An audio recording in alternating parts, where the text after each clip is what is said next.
రాష్ట్రంలో అర్హులైన పేదలందరికీ సంక్షేమ పథకాలు అందేలా చర్యలు తీసుకుంటున్నామని బీసీ సంక్షేమ శాఖ మంత్రి పొన్నం ప్రభాకర్ తెలిపారు.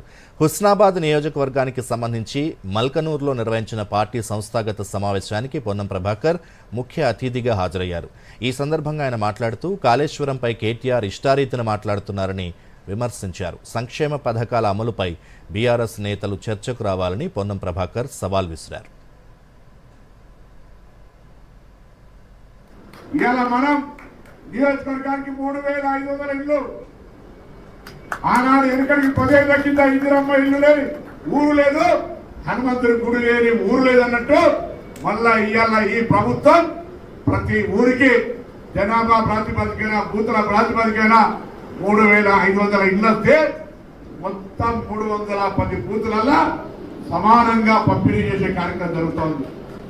అర్హత కలిగిన వాళ్ళకి మనం ఎక్కడైనా అవినీతి వస్తే వాళ్ళ మీద పోలీసు కేసు కూడా పెడతామని చెప్పినాం. పారదర్శకంగా ఎంపిక చేయాలి, పేదలకు ఇవ్వండి. 2వ దశగా కొద్దిగా వెసులుబాటు తీసుకొని మనోళ్ళందరికీ ఇచ్చుకునే